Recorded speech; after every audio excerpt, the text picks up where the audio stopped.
नमस्कार। आज की राजनीतिक विज्ञान 10/2 की इस पाठशाला में आपका स्वागत है।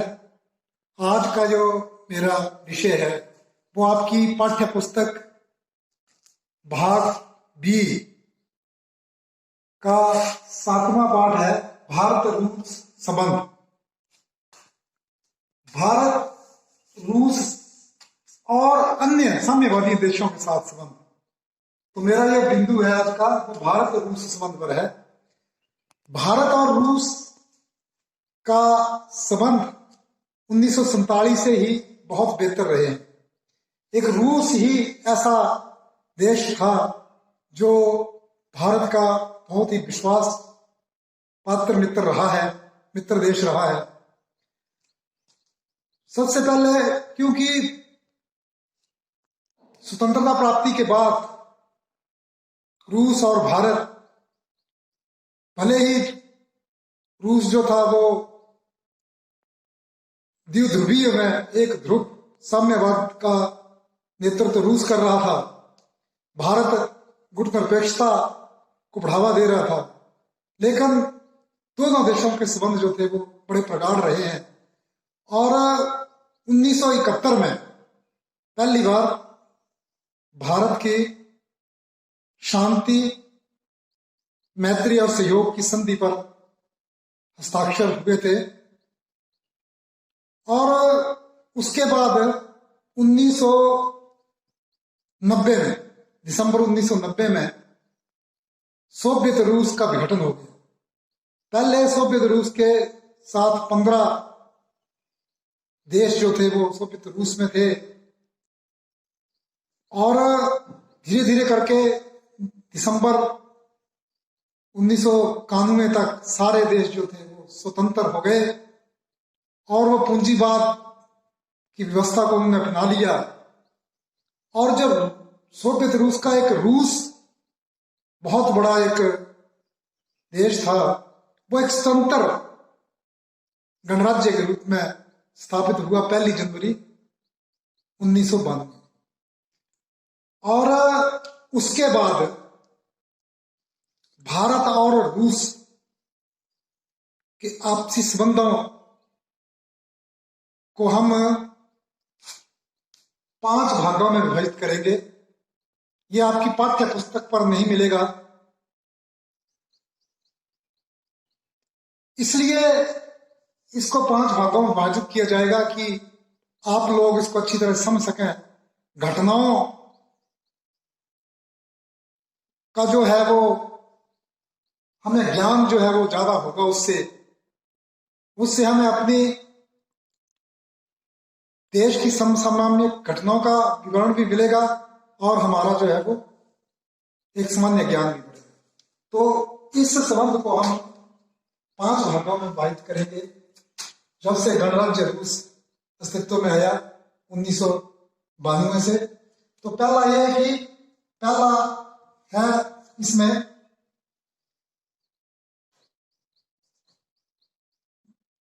नरसिम्हा राव सरकार। नरसिम्हा राव सरकार के समय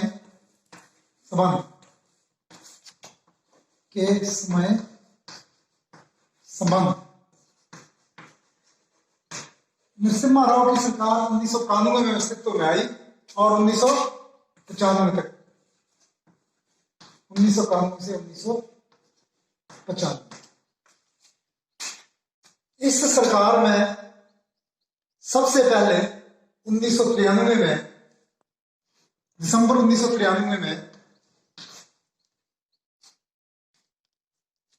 मैत्री संधि पर हस्ताक्षर हुए और लगभग शांति, मैत्री, सहयोग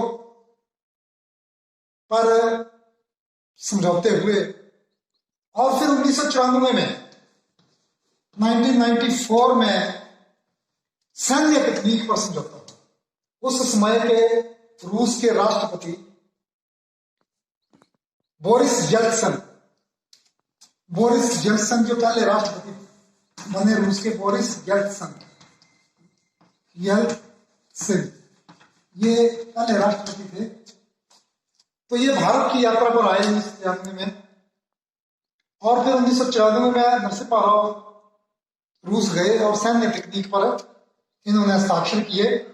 और उसके बाद थोड़ा सा इस दौर में, इस समय काल में 94 के बाद संबंधों में थोड़ा सा तनाव का काल था। तनाव इसलिए क्योंकि रूस नया देश था और उसकी आर्थिक स्थिति ठीक नहीं थी। तो अमेरिका से जब अमेरिका ने वायदा किया तो एक शर्त रखी कि भारत को वो जो एक तकनीक थी, क्रायोजेनिक इंजन निर्माण की तकनीक, क्योंकि 1994 में वो समझौता हुआ था जब सैन्य तकनीक का इंजन बनाने के समय, तो 1900 वो तकनीक जो है वो भारत को ना दे, उसमें उस तकनीक को रोका जाए।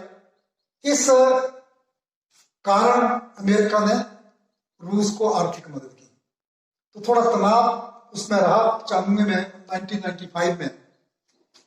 उसके बाद फिर जो दूसरा काल है वो संयुक्त मोर्चा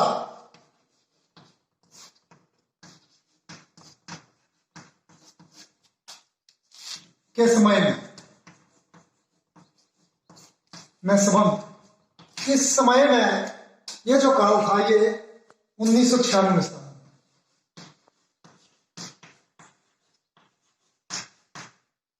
इस काल में प्रधानमंत्री एच.डी. देवेगौड़ा, ये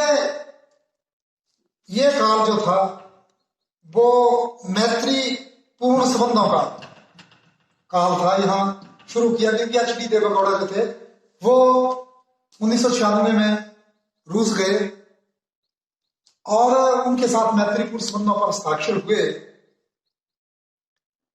इसमें बहुत सारे समझौते हुए, लेकिन अभी तक वो जो क्रायोजेनिक इंजन का जो तकनीक थी उस पर ज्यादा उन्होंने उस बात को धी लिया। लेकिन लगातार जो है वो रूस के राष्ट्रपति भी इंद्र कुमार गुजराल की सरकार आई फिर, तो ये बाद में भी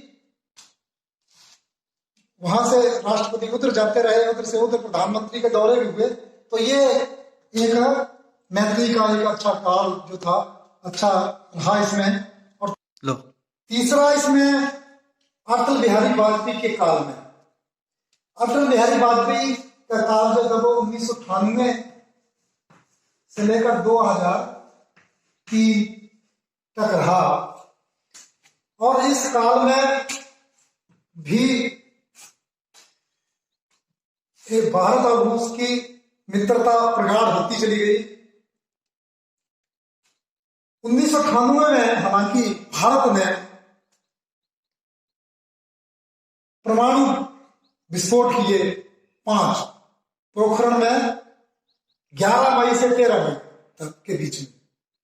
उससे अमेरिका और दूसरे देश जो थे उन्होंने भारत पर प्रतिबंध लगा दिया। हालांकि रूस ने आलोचना तो की लेकिन समर्थन भी किया कि भारत के काम का समर्थन भी किया। और उसके बाद 1999 में कारगिल युद्ध जब हुआ तो कारगिल युद्ध में जब भारत की कार्रवाई वहां पर हुई और वो भारत की विजय का भी समर्थन किया और हर संभव सहायता देने का वायदा किया।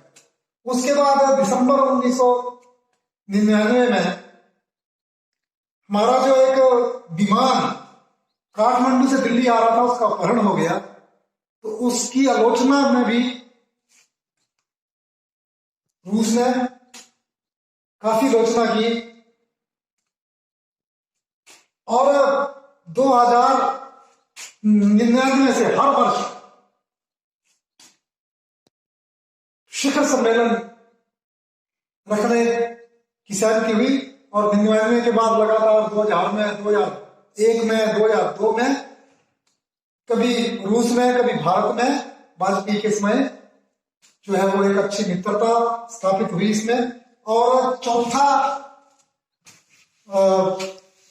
जो कार्य है कालखंड, वो संयुक्त प्रगतिशील मोर्चा, संयुक्त प्रगतिशील गठबंधन, शील गठबंधन। ये गठबंधन के समय यूपीए, यूनाइटेड प्रोग्रेस अलायंस जो था, उसके समय जो सरकार बनी उसका नेतृत्व सरदार मनमोहन सिंह ने किया। और ये 2004 से 2013 10 साल का ये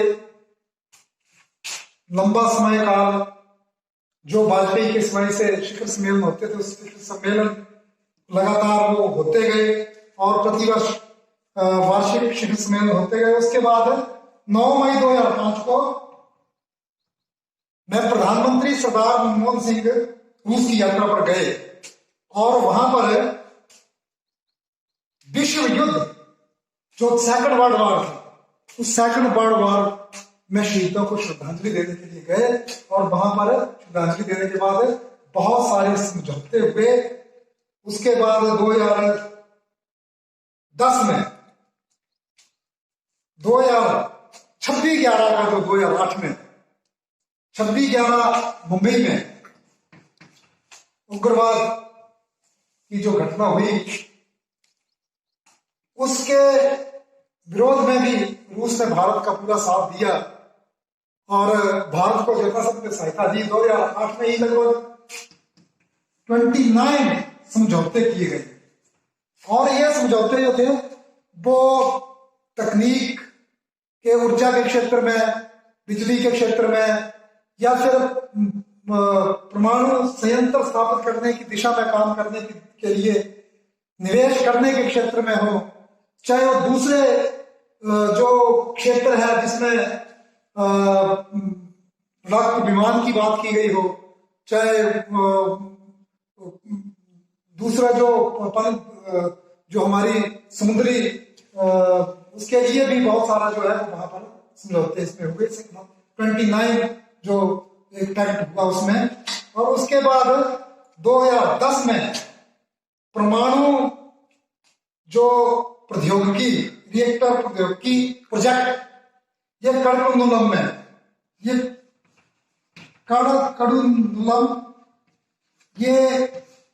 कड़कुंडलम में, ये तमिलनाडु में, इस पर जो है वो समझौता हुआ।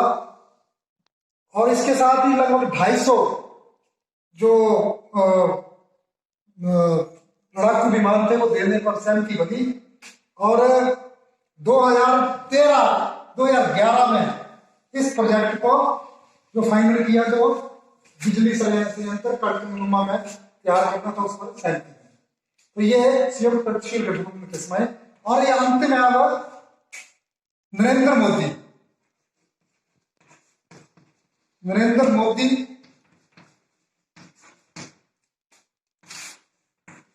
के शासन काल में,